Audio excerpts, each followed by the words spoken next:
So this is our case study presentation on the overharvesting of bamboo and its effect on the panda population in China over time.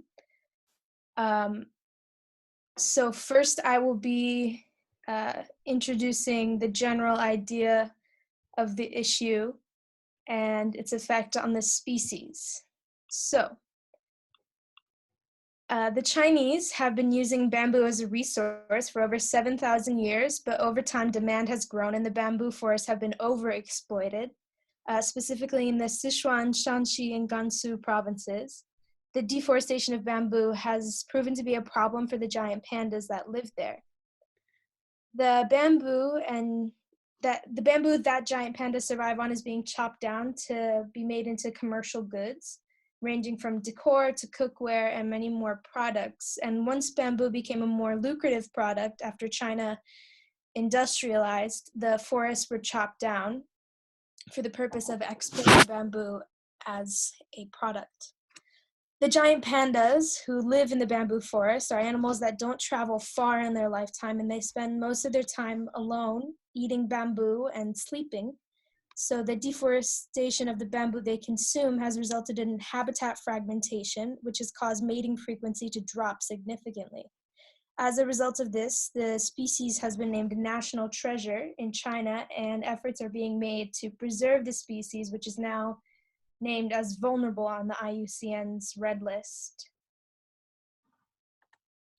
A little bit of a description I would like to mention about the pandas. So pandas are the oh my god, the most affected species due to deforestation of bamboos and overexploitation of bamboos.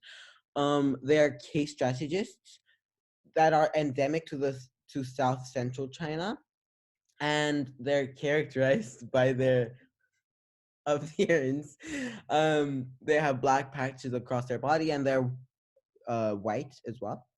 A panda's daily diet, actually 99% of it consists of entirely leaves, so they're 99% herbivores. Um, these plants being various types of bamboo species. Most, however, 1% of their diet compromises other plants and even meat. They're usually considered to be apex predators in their biomes since they do not have any other predators. Because their ecological niche is very small, they tend to keep them small to push out competition by other species. And they also, since bamboo does not provide as much energy, they can't travel a long distance, and that's why their ecological niche is small. um the location of the endangered species is southeastern China, and they're they live in the provinces Jane already mentioned before. And as we can see from the map, their prehistoric and their 18th century habitats were a lot larger. However, due to human activities such as human settlements and human migrations and human population growth, this has shrunk. The population of the pandas has also been seen in Vietnam and Myanmar. However, these populations do not exist in those areas anymore. Okay, I'm gonna explain how the species is impacted.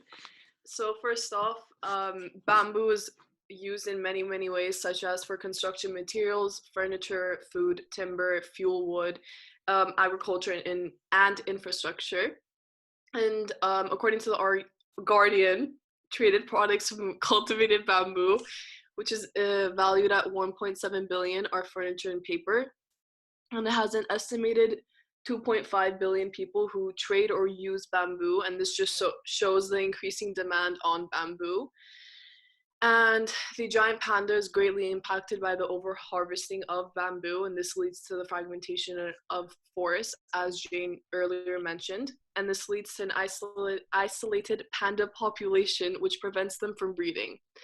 And the WWF stated that bamboo naturally dies off every 40 to 120 years.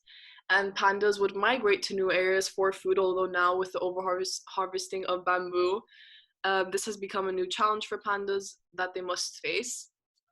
As well as they also stated that in 2014, there were only 1,864 giant pandas left alive in the wild and exist in an area that is less than 1% of their historical range. And this just shows again how greatly the giant panda is impacted by the overharvesting of bamboo and the destruction of their habitat. So, as I mentioned before, on the IUCN Red List, the panda is assessed as vulnerable as a result of low mating rates and habitat destruction. Because of the dwindling numbers of giant pandas, China has created panda sanctuary facilities that house giant pandas and conduct breeding programs. They fund the programs by offering tours of the facilities to people who want to look at the pandas. And some facilities will even let tourists hold baby pandas for a higher price.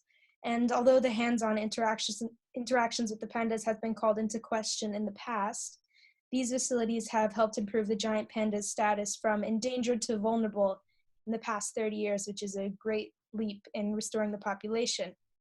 There are also organizations in China that are advocating for the preservation of bamboo forests, so the pandas will have a habitat to return to once their numbers are increased. These groups seek out companies that use bamboo products to ask them to reduce their harvesting in China to maintain the bamboo forest ecosystems. Companies who harvest in bamboo in China often do so because it is the cheapest option, rather than having to source from Southeast Asia. But the advocate groups are making an effort to save their country's forests because it's killing the population of their national treasure. So if pandas were to be extinct, the bamboos in the areas that pandas lived would be cut down because there are no fear of bamboo extinction or sorry, panda extinction or anything. This would create an advantage for China due to infrastructure would be able to be built there and highways and population or like housing and everything could be built there as well. Bamboo supply would decrease due to the apex predator being gone. The food chain would be disrupted in these ecosystems because predators who eat giant pandas would have no prey. Also, the bamboos and other plant species that the pandas eat would not would grow exponentially in population because there is no animal to eat it. Pandas also play a crucial role in China's bamboo forests due to the spreading of seeds and helping the vegetation to grow. So as mentioned by Amalia and Jane, pandas have a mating problem because females are only receptive and fertile for just 24 hours to 72 hours in a year during springtime.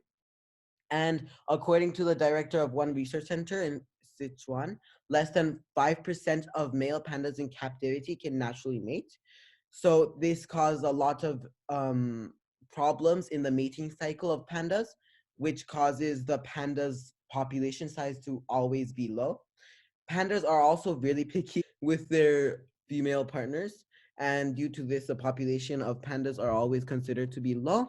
Due to a low population, they're affected by overharvesting and deforestation more because of the genetic diversity being little since the population is small. Okay, so now I'm going to explain what the future for this species is and for the human activity. And I've researched that the population of the giant panda is slowly increasing. And there are estimates that the population of the giant panda has grown up to almost 3,000 in the wild. And these sanctuaries for the breeding of the giant panda have also increased, which is helping the population a lot. And the WWF stated that their 2015 to 2025 giant panda conservation strategy sets the course for panda protection efforts over the next decade, and this helps to improve the habitat of the panda by balancing conservation methods and local sustainable development. And pandas also help to spread the seeds of bamboo, and this helps the bamboo forest spread, which is very beneficial since there is an overharvesting of bamboo. And the IUCN Red List has classified the giant panda as vulnerable, and it has been changed from endangered, which shows that the panda population is growing.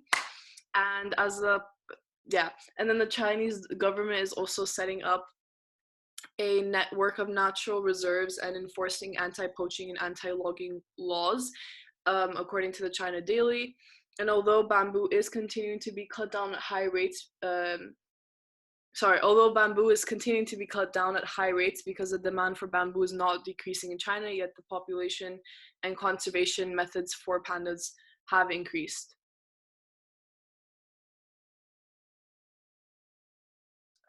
So now I'm going to provide our overall summary, our thoughts about the future of this issue and the summary of the problem. So firstly, pandas are a crucial part of their biomes due to the fact that they spread bamboo seeds and seeds from other plants that they consume when they eat and travel.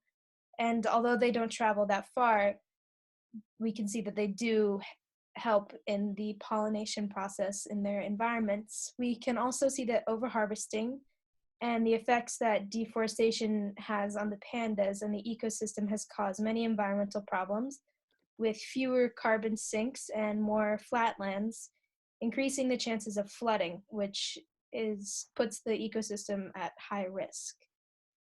The IUCN Red List, however, reports that the population of pandas are increasing. Pardon me, I'm a little sick. This is most likely due to the number of panda sanctuaries that have opened up over the past couple of years, and not due to the halt of overharvesting, because we have not seen that process slow down or back off from the ecosystems. There is still concern that pandas might go extinct in the wild and lose their biomes due to the increasing human population and need for more land to live in area to grow crops. Because we can see in China, new residential areas are being constructed every day to house the growing population, and it is hurting China's natural ecosystems. In conclusion, bamboo plays an important part in many biomes, providing the inhabitants and the environment with food, carbon sinks, and a water holding mechanism to keep the area from flooding. The overharvesting of bamboo not only deeply affects pandas and other species present in their biomes, but also affects the world as a whole due to the loss of carbon sinks. Bamboo is a key factor in the reversal of climate change, and it is essential that the overharvesting of this important resource is stopped before it is too late.